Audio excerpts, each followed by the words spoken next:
Hey, welcome in to Fast Draft Fantasy. I'm Bradley Stalder here. And one of the awesome things about Fast Draft is that not only is it the fastest place you can draft in the app, but it's the fastest way to get drafting in 2025. Are you already itching to draft more best ball teams? That's right. Go to fastdraft.app. Check it out. They already have this tournament called the Flex 4. It's $5, $50,000 prize pool, $5 entry, best ball, seasonal best ball. You're like, Bradley, I don't believe you. Go to your rankings and then click Flex 4, the Flex 4. It gives you the ADPs of all of the players. So we're going to spend some time actually today going through some of the players and identifying where are the rookies already going at in these early drafts. It's January 1st. What is the ADP for next year? Where are their edges? All right. So we're going to identify some of these in this video really quickly. The first player off the board, unsurprisingly, Jamar Chase, wide receiver. And Saquon Barkley is close at number 2. Saquon almost breaking the rushing record this year. He had a shot at it, but not playing in week 18 because Philadelphia Eagles have aspirations for trying for a Super Bowl. Jamar Chase, obviously the wide receiver 1 overall this year, at least going into week 18 for 2024. And it makes sense that he is projected to be the wide receiver 1 in 2025. He's not going anywhere. And T. Higgins is probably going to resign. This is January 1, 2025. But the word on the street is that T. Higgins probably resigns with Cincinnati, given his 3-touchdown performance in week 17. So we look at how these players are stacking up. You've got your Chase, your Barkley, your Jefferson, and then fourth, Puka Nakua. It's clear during this fantasy playoffs, Nakua is the go-to guy for Matthew Stafford. Stafford will probably be back in 2025. Cooper Kupp, there's already been chatter about, is Cooper Kupp available for trade? Some teams had looked at him at the trade deadline. The Rams ended up not trading him, but it would not surprise me if Cooper Kupp is not a Ram in 2025. So that would leave Puka Nakua as a high-end wide receiver. Bijan Robinson is putting up a very quiet RB1-ish type of season, just overshadowed by Saquon Barkley. So if we're drafting at the beginning, you want to get some running back exposure. Bijan is still going mid-first round. Now, CeeDee Lamb going at 6, there's a lot of questions about what's going to happen with Dallas going into 2025. Is Mike McCarthy going to be back? Is Dak Prescott going to be fully healed? Is there going to be a wide receiver 2 drafted by the Dallas Cowboys? These are major questions that will play a part into not just CeeDee Lamb, but the rest of what this Dallas Cowboys offense is going to look like. Are the Cowboys going to draft a pass-catching running back that's going to take away touches? Because one of the reasons why CeeDee Lamb was getting all of those receptions was there was no running back to give the ball to, right? There was no running back, and Jake Ferguson isn't that great of an option. So a consolidated target share may be lowered if the Dallas Cowboys address the running back and the wide receiver 2 position. Brandon Cooks is a free agent at the end of the season. Jalen Tolbert has not really turned out as a former 3rd-round pick. He's not blossomed in the way that the Cowboys had hoped, and no one else has really stepped up. Kevontae Turpin has been an interesting player. Certainly they should get him more touches. He's extremely dynamic, but he's not a player that the Cowboys would be able to work their offense around. I don't think Mike McCarthy is that creative. And then you also have the issue where he's just undersized. Like, he would have to be as good as Tyreek Hill to be that type of impact player. I doubt that that is the case. I doubt that it's someone internal. The Cowboys may look externally and probably in the draft. I don't know if they're going to be very aggressive in terms of addressing the wide receiver 2 position in free agency, especially coming off of signing Dak Prescott to a massive extension. Now we look at 7, Amon St. Brown. He's always going to be in this conversation of back end first round, mid first round conversation, especially in full PPR tournaments. He's just going to get peppered with targets. He's not going anywhere. Amon not going anywhere. Now, Nico Collins is very interesting because we've seen the highest of highs for Nico. We also saw the Houston Texans really struggle in terms of generating offense. Their offensive line really struggled this year. ACL tears for both Tank Dell and Stephon Diggs. No one else really stepped up from a pass catching perspective outside of Nico, and Nico was on the injured reserve for part of the season. He also had numerous plays where he was called back from touchdowns. Like he had 40, 50, 60-yard touchdowns that were called back due to penalty. Certainly an interesting spot here for Nico Collins. It depends on who shows up next year, right? Are the Texans going to draft a wide receiver? Are they going to address a wide receiver position in free agency? Because they're not going to go into 2025 with Robert Woods and John Mechie trying to duke it out for wide receiver, right? Xavier Hutchinson is not going to be the wide receiver behind Nico with 2 torn ACLs. Stephon Diggs may or may not return. We don't know at this point. Tank Dell is probably out for all of 2025 with a devastating knee injury. Prayers out for him. But that's how I'm approaching Nico. He could just get a massive target share. But the other question is, how much work can the Texans do on their offensive line? That's why CJ Stroud really struggled this year. He was not making we saw the natural regression for CJ Stroud plus the amplifier of a bad offensive line. Our concerns there with Houston still do exist. A bounce back candidate for CJ Stroud. I think that he's not going to be in the quarterback 20s like he was for the majority of the season, but the concerns are that they may not be able to generate enough, or there's too many unknowns going into 2020. Trust that Nico is going to give you what to pay off. You need him to be the 8th best player or higher, right? If you're looking at an individual value level, and that's a tough call to make, even though love the talent, love the upside, and a good bounce back candidate, CJ Stroud. So I think if we can get a cheaper CJ Stroud along with drafting a Nico Collins, I'm okay with that. And I know that there's been some analysts who have offered, is CJ Stroud of 2024 or 2024 was what Joe Burrow was in 2023, and we're just going to see a bounce back. Yeah, it's possible. That's why I don't want to shy away from the regression candidates, because the pendulum swings both ways, everyone. The pendulum swings both ways in terms of that. Nico Collins at 8, Devon Achane at 9, Jahmyr Gibbs at 10, I think is a little low. If anything, Jahmyr Gibbs should be right in line with Bijan Robinson as a top 5-6 pick even. I think there's a great value on Jahmyr Gibbs. David Montgomery, he's the grinder back. He is the older back, taking hits. We've seen injuries from David Montgomery. And we've seen Jahmyr Gibbs be the running back 1 overall in certain weeks. So we want to be in on a very aggressive Jahmyr Gibbs earlier in the draft. So I think in like the 5-6 range is where I'd like Jahmyr Gibbs. At 11, Neighbors checking in. And look, Malik Neighbors, the wide receiver 1 in expected fantasy points on the season. You get any sort of quarterback upgrade, and we're looking at not a player who is like wide receiver 18 in fantasy points per game, but we're going to get a bona fide wide receiver 1 consistently week to week. We saw a wide receiver 2 consistently week to week with a couple spike weeks here and there, elevating the floor. And that was not happening with the tumult that was the New York Giants with Daniel Jones, Tommy DeVito, Drew Lock. Tim Boyle got some snaps in there. Gross. Absolutely disgusting. So Malik Neighbors, I like this aggressive pick, and especially I like this value of this 1-2 turn. We know he's going to get massive targets. This is almost CeeDee Lamb of 2023. We want to be in on Malik Neighbors, okay?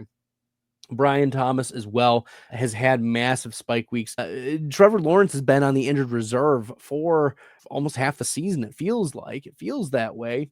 Brian Thomas, looking at how the Jaguars are going to be for next year, Evan Ingram, probably a cut candidate. Christian Kirk was already on the trade block. Gabe Davis maybe back. We'll see. We'll find out. But Brian Thomas is clearly the alpha. He's a target earner, a big play, explosive play. They want to get him end arounds. They want intentional touches. This is the way. We want these types of players here. Thomas. Now, Brock Bowers and Trey McBride at the 13-14 are interesting because of tight end premium, right?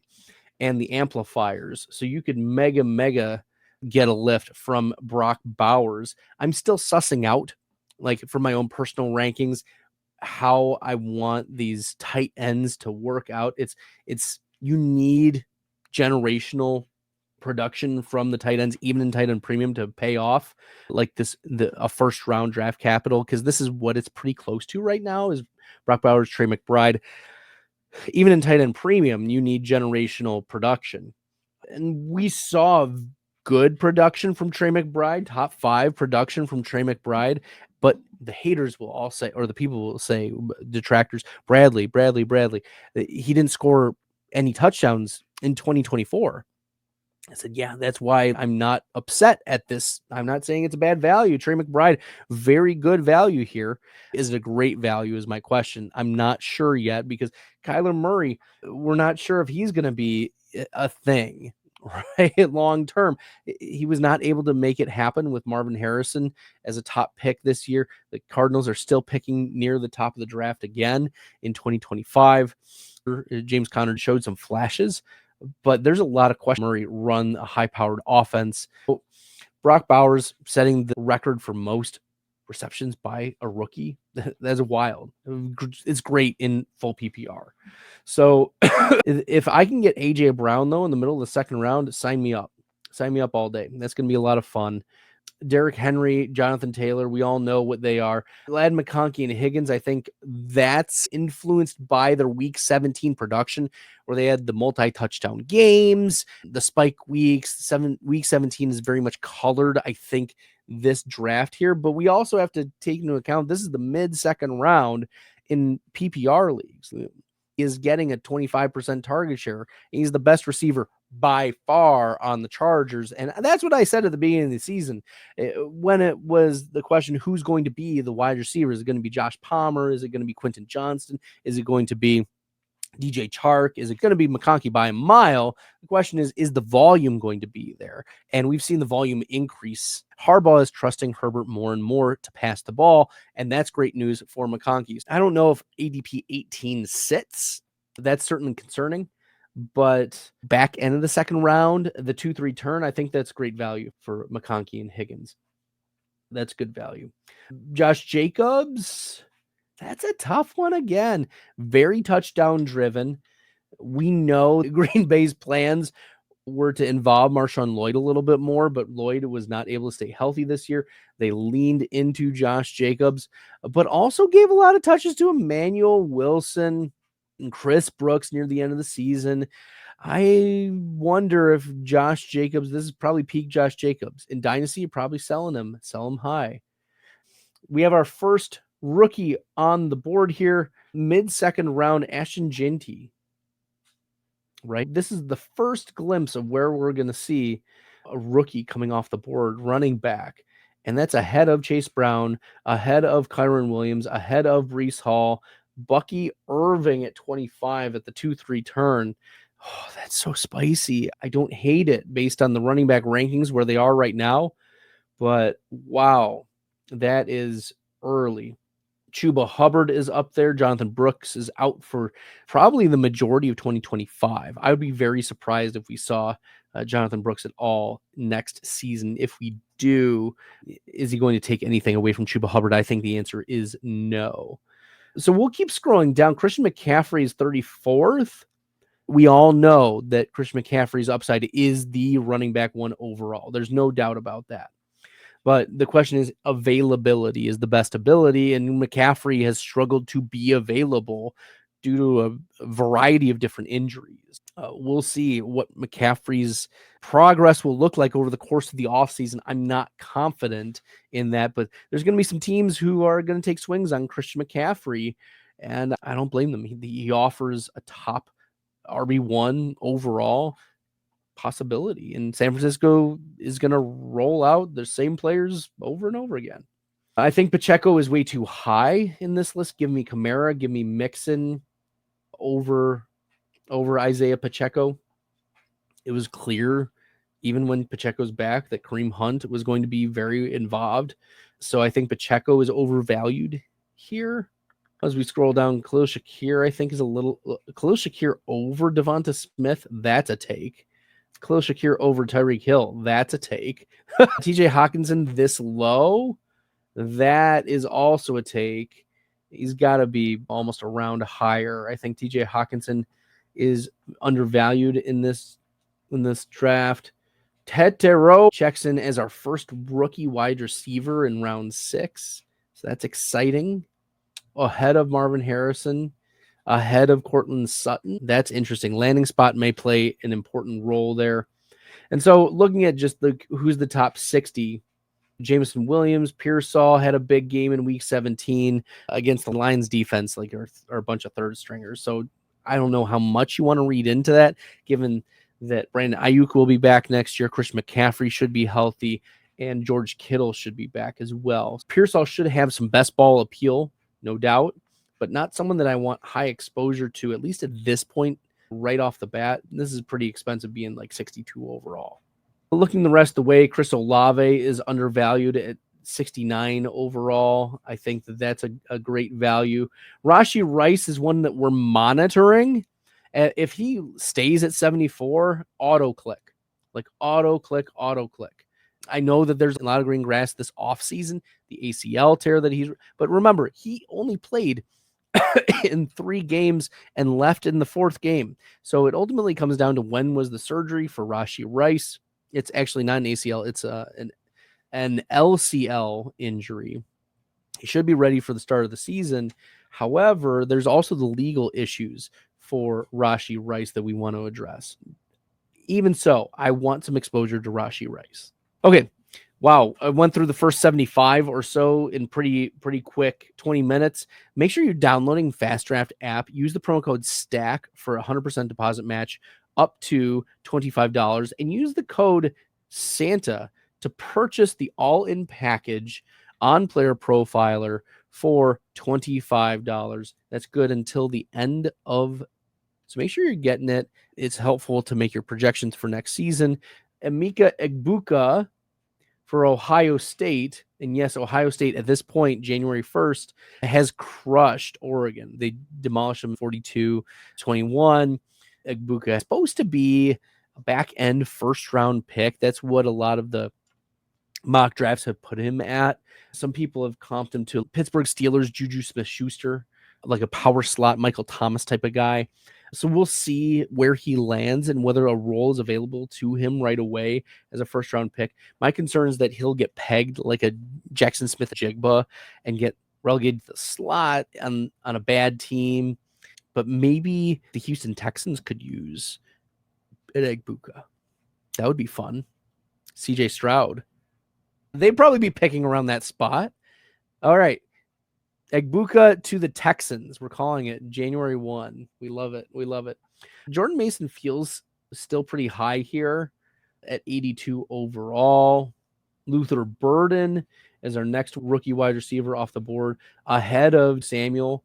Tank Dell shouldn't be drafted right now, or he should be left for later rounds when there's players like Calvin Ridley who will be producing for you, players like Brandon who will be producing for you. Is an easy click over Tank Dell, given the injuries. Let's see, Caleb Johnson is a rookie going off at 100th overall. Look, if you can get some real nice values on these rookies and just sprinkle in some exposures at this point, that would be, I think, the move here, or should be back from his injury. Devontae Adams down at 110 feels misplaced as well, given his spike week upside.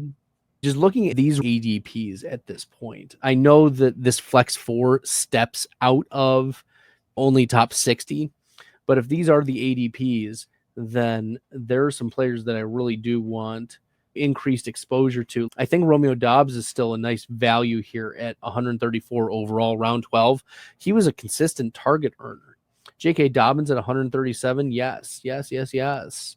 And Jalen Coker had a great yards per route run at the end of the year. He was undrafted free agent, got a lot of opportunity in Carolina, should continue to get opportunity in Carolina, given that Xavier Legette really didn't hit, that Adam Thielen is 35 at this point.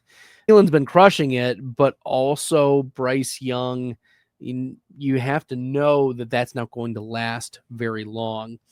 So Jalen Coker, I think, is a nice little deep cut there. I think the end of the road is coming for Amari Cooper, unfortunately. Let's see what other values exist here. Benson is going to be a very interesting tight end value. 169, I think, is a great value for him.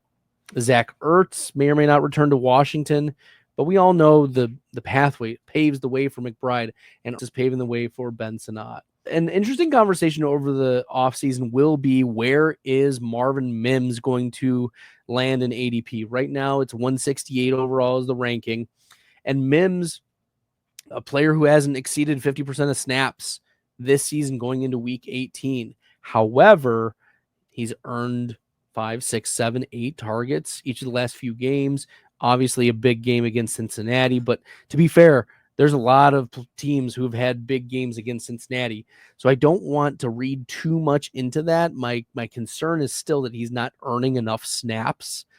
But the target rate is one that a lot of people will be pointing to. And I was a big fan of Marvin Mims coming out of the draft. I was taking him at the 1-2 turn in your rookie dynasty drafts because he was an early declare on team that I thought would give him some opportunity. He got the draft cap, second round draft capital, super speed guy.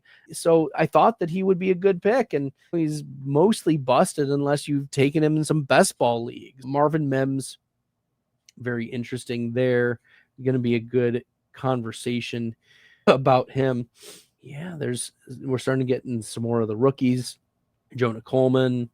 Yeah, Javon Baker. What a disappointment this year. Ollie Gordon is up there. Yeah, also a disappointment. Roman Wilson just couldn't stay healthy. Eric All, in my dynasty leagues, I've been trying to trade for him for cheap for next year. Gesicki's on a 1-year deal, and he played very well, but he's been playing well mostly with Eric All out, and Eric All was earning 4 or 5 targets, until he got injured, and he should be back. So I'm hopeful for Eric All as we're scrolling down the list. Maybe we see a year or two breakout for Troy Franklin. That would be a little bit of fun with the Bo Nix connection. Puka Nakua this late is egregious. He's really put up targets over the last few weeks. He's out-targeted Calvin Ridley by 12 targets over the last 3 weeks. So we want to be in on Puka Nakua for next year.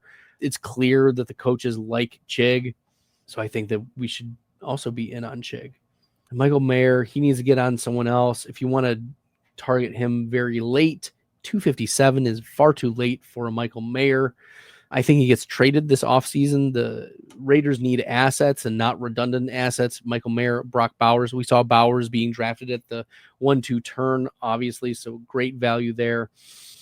Looking the rest of the way, there's really not a lot of other values. Maybe Vele at 280 could be a nice little Bo Nix stack there. Brenton Strange, also a great value. I expect Evan Ingram to be cut. And Strange was a second-round draft capital tight end who was on average the tight end 9 in games where he was able to get starts. So fire up your Brenton Strange. You love to see it, especially this late. Christian Kirk going this late is just forgotten zone. Same with Gabe Davis. Chris Godwin. Wow. Forgotten Chris Godwin. So there are some values here, and given that people haven't scrolled all the way down, Taysom Hill at a tight end, that makes me happy. Thank you, Fast Draft. Appreciate you. So there's not a lot else here near the end as we're scrolling through. Of course, there's going to be the occasional rookie that's going to flash, but those rookie analyses will be coming later on this offseason. So I think these are going to be some good sleepers, some good values for us as we're preparing for the 2025 fantasy football drafts. And as you can tell, Fast Draft we keep scrolling, 729 players in this Flex 4 player pool. So lots of fun. Make sure you're checking it out. Use the promo code STACK for 100% deposit match up to $25. I'm Bradley Stalder at FF Stalder on X. Until next time, good luck drafting, everyone.